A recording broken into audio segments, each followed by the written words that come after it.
What up, cuckolds? It's your boy, the hater, and it's been a long day. I spent a considerable amount of my time today with customer support because your boy was hacked. But guess what wasn't hacked? The hater, motherfuckers. And the hater is here to entertain. Today's video is going to be 25 reasons why NXT fucking sucks. Let's get to it. All right. Reason number one. There are too many wrestlers in NXT. The more wrestlers that you have, the more time you need to expose the wrestlers, right? And since no one is getting any exposure and nobody is getting any time to actually do anything of value, the show negatively is impacted, and therefore the show totally sucks. Reason number two, the main event scene now involves Ty Dillinger, who has had, I believe, 0 meaningful victories in his entire career. As a matter of fact, I was thinking when I wrote this list, how many matches have I seen of Ty Dillinger where he wins? I think it's gotta be like 3, maybe 4, but just it doesn't seem like it's 4, right? This guy is a jobber through and through. I'm surprised they didn't dress him up as a Christmas tree and put him in the Wyatt 6 as the 6th member, you know? This is the state of wrestling nowadays, guys. It's complete garbage, and I'm here to fix that shit. Reason number 3, the wrestling in NXT is boring, okay? The wrestling is not good enough. Sometimes you get a good match, no doubt about it. But a lot of times you just wait for the next thing to happen, especially with all the women's matches. Because of a number of reasons that I'm going to go over right now, beginning with reason number 4. Nobody or nearly nobody has a gimmick, all right? Now, this is especially true with the women who have 0 gimmicks, and even the ones that start out with gimmicks, like Tiffany Stratton, her entire, gimmick is she's like a rich girl, and she's like, my daddy buys me what I want. I'm like, oh, this is cool, right? This is unique. We haven't seen this yet, right? It's going to be like a hot blonde chick whose dad has money, and the underpinnings of the gimmick are that she doesn't need to do this, right? She does this because she can, right? She's not doing it for the money. She's not doing it for the career. She does it because she's a badass, right? It's kind of like that Shauna song where she says, I do this shit for fun. My daddy got that paper. I've been rich since I was 1. You know what I'm saying? That's the impression that I got from Tiffany Stratton. But then she came to NXT and the gimmick was dropped, and then she became blonde and white Bianca Belair, which is boring. Reason number 5. There are too many interchangeable women. Obviously, this goes along with what I just said. This week, I believe Tatum Paxley went to TNA. When I saw a picture, I automatically thought that it was Roxanne Perez. And when Roxanne Perez came out, I was like, oh, who is that? Is that Tatum Paxley? Because I have no idea who the fuck these girls are. Kalani Jordan came out with a title that she apparently won in a match that I skipped, right? And I'm like, oh, is that Jakara Jackson or whatever? Is that Lash? I know it's not Lash Legend, but is that Jakara? Is that fucking, Tatum Paxley, perhaps? You know what I'm saying? All these broads are interchangeable. Oh, is it the girl named Ren, but who spells it with a W? No, ain't nobody got time for this, all right? These women are all the same because nobody has a gimmick, and quite frankly, they don't have anything else going for them. Like, it's not like any of these women are like, crazy hot, right? Or crazy athletic or crazy anything. They're just completely mid. Like if there was like an Ava Marie or something like that, you'd be like, whoa, this one stands out, Like she's got bright red lipstick, red hair, red dress. You're like, oh, who's this one, right? Automatically, you're like, oh, this girl has some star power. But when you see Tatum Paxley, you're like, what the fuck is this shit, These people belong in like AEW and TNA. But it is what it is. Let's move on. Reason number 6, there are too many titles. As I just explained, Kalani Jordan. I'm not even joking. I don't even know her name. I think it's Kalani. I think it's Kalani Jordan, but I could be wrong, She's now the NXT, women's North American champion, or the North American NXT women's champion. I don't even know how to say it, motherfucks, because that's how little this title means. And she cuts this shit promo. She's like, I'm going to be a fighting champ. Great. We have another Sami Zayn in the house. Nobody gives a flying fuck. Next up, reason number 7. Too many of the wrestlers are dead in the water jobbers. Straight up Joberts, motherfucker. Jobert Conway up in this piece. You know what I mean? We've got people like our favorite on the Hater channel, Nathan Frazier. We got people like Axiom. We got people like Bronco Nima. We have people like Bronco Nima's partner. We have basically everybody in this show is a jobber. These people are never there's absolutely a 0% chance that that Nathan Frazier, well, actually, he probably has the highest chance. There's absolutely no chance that Bronco Nema's partner will ever be WWE champion. It's just no chance, right? And everyone should be given a chance. But when someone's this much of a jobber, it's like, this was never going to improve to the point of being WWE champion. Yeah? But whatever, it is what it is. I don't make the rules, cuckolds. Reason number 8, there is zero character development, right? Nobody ever develops a gimmick in NXT. The only exception was Cameron Grimes, which was awesome because Cameron Grimes had like so much versatility. First of all, he starts out as this like grimy Southern dude with like a scraggly beard. Then he becomes like a Bitcoin millionaire, right? Then he cuts his hair and tries to become like a jobber, basically, right? Like, I don't know why they ruined this guy. He was so entertaining. Then they cut off his like beard and his hair, and they're like, wow, this guy actually looks good. It's like, what? Like, you just ruined the character completely. And I'm not saying that fucking Cameron Grimes was this great character, but he was better than Axiom, you know? So even the good characters like him and fucking Tiffany Stratton, when it's time to move on to the main roster, they just like strip them of every character, every ounce of personality they had, and Tiffany Stratton is just another Bianca Belair. Like, nobody wants to see this shit. We already have Bianca Belair at home. Why do we need Tiffany Stratton? You know what I mean? And I like Tiffany Stratton. There's something she can do, but, you know, she's overrated. People are like, oh, this girl's so hot. And it's like, what are you talking about? Like, I mean, she's not a complete pig, obviously, but, like, if you compare her to, like, Trish Stratus or, like, Lita or fucking, you know, Sable, obviously, you know, and basically almost every other woman during the Attitude Era, like, they're all much better, you know what I mean? And even after that, like, if you compare it to, like, Mickie James is, like, 100 times more attractive. But that's not here nor there. Let's move on with our lives. Cooks! Reason number 9. They have a track record of producing almost only jobbers, right? Think about it. How many of the NXT products that have made it to the main roster have any kind of value or have had any kind of successful career? The only answer I can give is Seth Rollins, right? Seth Rollins obviously has had a successful career.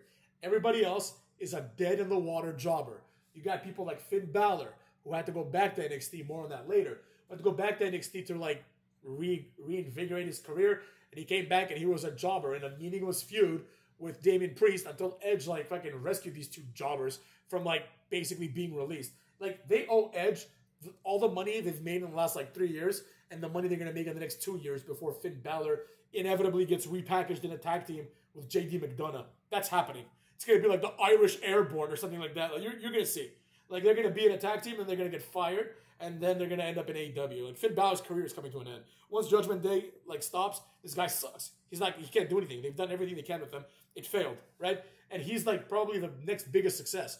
Everybody else is just like complete jobber. Like, you got like Nakamura, Hideo Itami, fucking Tyler Bate, Pete Dunne. Remember when people were saying Pete Dunne's going to be a champion in a few years? And I'm like, what are you talking about? Like, Pete Dunne's a jobber. You got all these guys, right? You got fucking The Ascension, Kalisto, fucking, who else they got? Like, there's so many people. Bobby Roode. Did I say Nakamura? If not, Nakamura. Smo Joe. Fucking, who else? There's so many people, like, I don't even want to keep going, but yeah, Ty Dillinger is another example. Gargano, Ciampa, Andrade, Adam Cole, the rest of Undisputed Jobbers. All these people led to fucking nothing. It's just a complete waste of everybody's time. Oh, Malachi Black or whatever, Aleister Black is going to be a big star. He wins the NXT title, he goes to the main roster. Before you know it, he's like jobbing to Matt Hardy. You know what I mean? Like, whatever, it is what it is. But that's the truth. Reason number 10. The wrestlers that they have produced that have had some sort of success also suck, right? You got Seth Rollins. He's overrated. I can't say he sucks because at least he has a successful career, but he's overrated. You got Sami Zayn. You got Kevin Owens. They both suck. Finn Balor, we established, sucks. Everybody sucks. And as a matter of fact, I'm not even sure if, like, I would count Seth Rollins as an NXT guy. I know he started out in NXT. He's the first ever NXT champ. I actually remember him winning the title. But when he came to Raw, he was repackaged as the Shield. And that's another thing. Oh, hater, Roman Reigns was on NXT. No, he wasn't, motherfuckers. Back in the day when NXT was only on Hulu Network, right? I fucking watched that shit. You know what I'm saying? I was a big wrestling fan. This is a long time ago. I was in law school, so this must have been like 10, probably the beginning of law school, so like 10, 12 years ago. So I would watch NXT. They had like Summer Rae, Leo Kruger, remember him, motherfuckers? And they had like Seth Rollins, who had a different finisher called the Skywalker. And he was like feuding with like fucking Jinder Mahal and shit, and then he was feuding with like a bunch of other jobbers, like Bo Dallas, and you know what I mean. Like he wasn't there, and Richie Steamboat. Remember Richie Steamboat? He's like the son of Ricky the Dragon. So it was a bunch of jobbers, and I never saw Roman Reigns or Dean Ambrose there, motherfucks. I know they were in FCW, but nobody cares about FCW. You know what I'm saying? FCW was actually good because FCW was not like on TV the way that NXT was. But anyways, all those people suck. Reason number 11. The notion that people can be sent back to NXT to get better has literally never worked one time, right? They sent Finn Balor, he becomes NXT champion. He comes back, he's a jobber again. They send Dolph Ziggler, he becomes NXT champion. He comes back, he's a jobber again. They send fucking Apollo Crews several times. He comes back, he's a jobber again. They send, who else do they send back? Fucking Samoa Joe. He goes there, he becomes NXT champion, then he's fired, right? Like nobody that goes back to NXT, like the Good Brothers, none of them are ever gonna come back and become stars. Like it's basically a death knell. You're like, oh, go to NXT before we fire your ass. It's exactly what's happening. So don't be surprised if after Judgment Day falls apart, Finn Balor and JD McDonough end up on NXT feuding with Axiom and the other guy. Like this is never gonna work out. Like Finn Balor never will be champion again. I don't see how him and JD McDonough can get over on themselves. Like I don't think they're entertaining enough. So that's where that's heading, motherfuckers.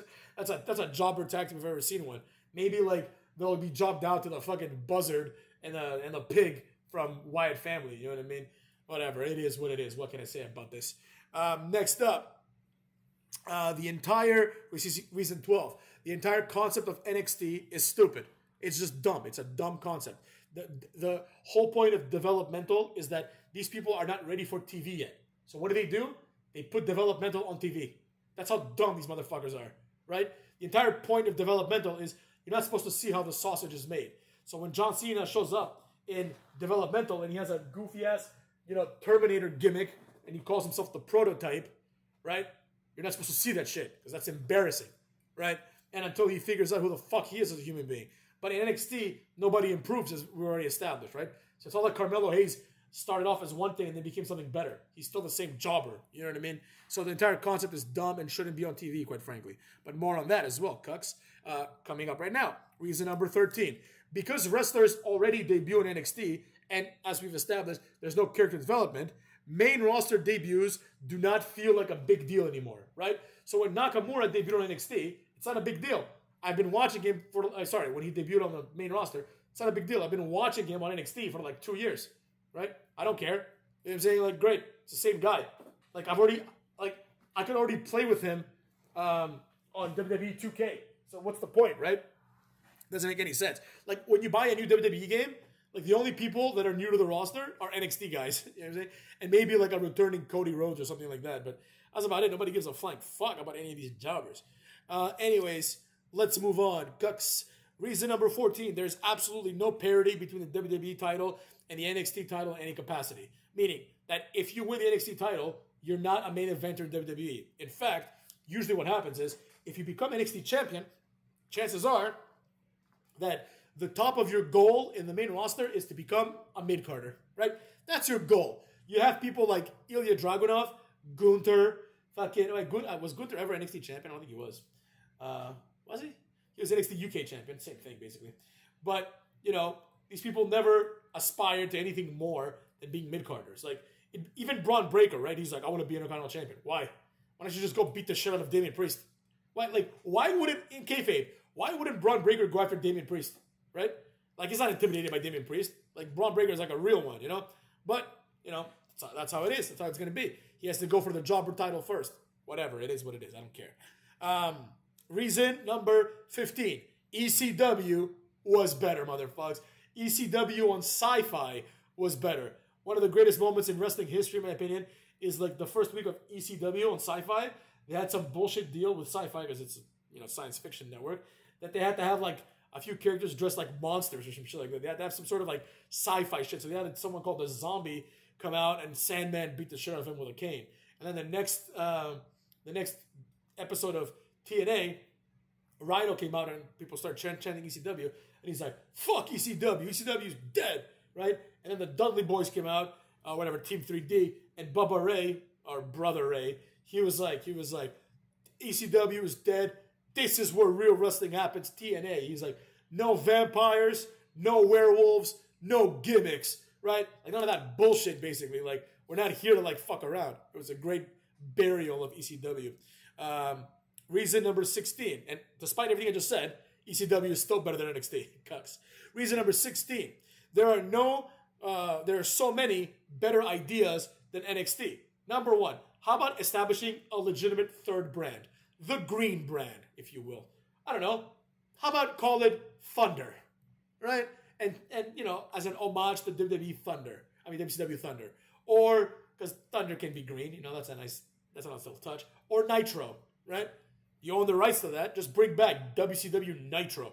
Wednesday nights, motherfuckers. Have the balls. NXT sucks. Reason number 17. There is absolutely nothing unique about NXT. Everything that I just mentioned, and every company has unique things. TNA has the six-sided ring.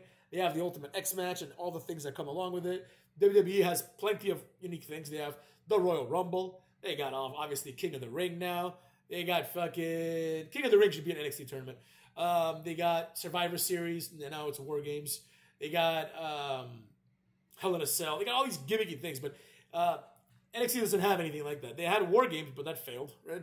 So now it's like a main roster thing, which is really stupid. But there you have it. Nothing unique about NXT. You're not going to tune in and see something new. Reason number 18. A significant amount of NXT jobbers never make it past NXT, which means NXT fails at its role of being a developmental territory or developmental company, right? If a significant amount of the people never make it past NXT, then NXT sucks, right? That just seems to be logical to your boy, right? For example, you got, I don't know, let's take the Undisputed Jobbers. The Undisputed Era runs roughshod over NXT for like 2 years, and then they all get fired. How fucked up is that? They all get fired. Von Wagner, fired. Yep. Never going to make it to the main roster. Fired. Beat it.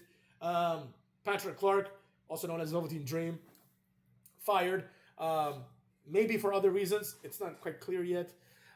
So many people, basically, that go through NXT just don't make it out of NXT. A disgustingly large amount of them just don't make it out. Like, do you really think that fucking Bronco Nima and the other guy are coming out of NXT? Like, do you really think that Hank and Tank are making it? They should, but do you think they are? I don't think so, motherfuckers. Like, do you think that Noam Dar is ever going to see the main roster? Are you kidding me? You know what I mean? There's people that are never going to make it out of NXT. They're not being developed. Like, Noam Dar has been in NXT for like 10 years. How is this guy still developing? Obviously, he's never going to make it. See what I'm saying? If you're in NXT for like 5 years, you suck, motherfuckers. You suck. It's as simple as that, cucks. Reason number 19. Nobody ever improves during their NXT run. Not one person gets better in the ring. Not one person gets better on the mic. Not one person does anything. Like, you have people like Finn Balor, or let's take Noam Dar, right? Noam Dar is the same Noam Dar we've always had. Let's take Samoa Joe. They put him in NXT for some reason. What happens? Fuck all happens. Nothing. He goes to the main roster. He's the same Samoa Joe that we had in TNA. He's in AEW. Same Samoa Joe. He didn't improve at all. He didn't develop at all. Nothing changed, motherfuckers. Carmelo Hayes. Nothing changed. You think Trick Williams is going to get better on the mic magically? No, motherfuckers. You either have it or you don't. And he doesn't have it. I know people don't want to hear that. Trick Williams is their next big thing. No, he's not. He's not going to make it. Now, they can push him. They can push him all they want. But this guy's never going to draw any money. The mainstream audience is not going to like be attracted to Trick Williams because Trick Williams is not charismatic. Oh, yeah, hater, yes he is. He's more charismatic than Carmelo Hayes. Maybe. Carmelo Hayes is also not charismatic. There's absolutely no reason to think that Trick Williams and Carmelo Hayes are going to be any better than fucking Ashanti Villadanis and the fat guy from fucking Hit Row. Well, except for the only difference is that the fat guy from Hit Row is fat. And at the very least, Trick Williams is like, he looks like a superstar. But that's not going to be enough. That's not going to be enough when he's in the ring with like Braun Breaker. It's just not going to be enough. He doesn't have the charisma. He doesn't have the presence. He doesn't have it, right? And it's not his fault. NXT is not doing a good job in teaching him that, right? It's just not going to happen. Now, when I say it's not going to happen, I'm always going to leave a little bit of room, like a 1% possibility, because let's be real. Cody Rhodes became champion, so anything's possible. As the good old rap song says, anything's possible if 50 fucked Vivica. So there you have it. Reason number, what's it called? 20. Everybody that goes to NXT is some sort of real athlete, which explains why NXT sucks. To prove this point, and because I don't know anything about him, I'm going to now go on Google and type in Trick Williams. I bet you he was some sort of college athlete. Let's see. A former football player. Football career, played college football for Hampton Pirates before transferring to play for the Gamecocks. He caught 11 passes in 2015, and basically his entire career was catching 11 passes. So, nevertheless, he is what he is. He is fucking a former footballer. Let's think of literally anybody. How about Obafemi? I bet you he played some sort of bullshit. Obafemi. All right. Obafemi. He's a former shot putter, right? He used to throw the shot put, which is actually kind of nice. But that's about it. All of these people have some sort of athletic background. Do you think The Rock had a real... Well, he would play football, but that was never presented as, like, part of why he's awesome. You know what I mean? You think Stone Cold had, like, any real athletic background, or that he could play anything good when he was, like, in his 20s and he was balding? Absolutely not. What's fucking Hulk Hogan's athletic background? You know? If he has one, nobody knows, right? The point is, none of these people actually played sports, because that's not a relevant skill in helping you fucking succeed in WWE, right? Being a former shot putter doesn't help you in NXT, right? Doesn't matter. Let's look at Triple H. Early life. None of that shit. He was a bodybuilder, basically. So there you have it. John Cena, bodybuilder. Batista, as far as I know, he didn't play any sports. But all these guys are like pro or like at least college level athletes. Like, let's just finalize this by looking at Stone Cold, motherfuckers. Stone Cold. Did Stone Cold play college ball? I highly doubt it. Let's see here. And I know this is taking some time, but quite frankly, I don't give a shit. We have to make a point here. He became Steve Williams. He went on a full scholarship. Oh, he got a scholarship to some job or place. He played as linebacker before a knee injury, and he became defensive end. Okay, he did, I guess. But whatever, doesn't count. You know what I'm saying? You know why it doesn't count? Because I said so, motherfucks. He was never presented as a football player. Deal with it. Reason number 21. Everyone who goes from NXT to the main roster always wins their debut match, which is annoying. Simple as that, motherfucks. Why can't they lose once in a while? Why is it that, like, they'll be like, oh, here's the debuting Carmelo Hayes. Well, I guess Carmelo Hayes lost, didn't he? But I'm not sure if that was his... Oh, actually, never mind. I stand corrected. Good for Carmelo Hayes to lose. Interesting. I like that, actually. Shout out to Triple H for that one. It's still a reason here, but we have to amend it. It's not everyone. It's nearly everyone that goes from NXT to the main roster wins their debut match, right? Reason number 22. Winning the NXT title is never treated as a big deal because it is not a big deal. Nobody cares, right? Nobody sheds tears. Nobody feels empowered. Sometimes people just abandon that shit and go to the main roster or don't care at all. Like, for example, Ilya Dragunov, he lost the title, but he doesn't even want to regain it. He's ready to move on with his life. You know what I mean? All of a sudden, him and Trick are friends. Fuck out of here. Reason number 23. The notable debuts from NXT have nearly all sucked ass, right? Like, the amount of impactful debuts in NXT can be counted on probably 0 hands, right? Because it's developmental, nobody debuts dynamically, right? Like, the best you're going to get is like, oh, Ethan Page is here.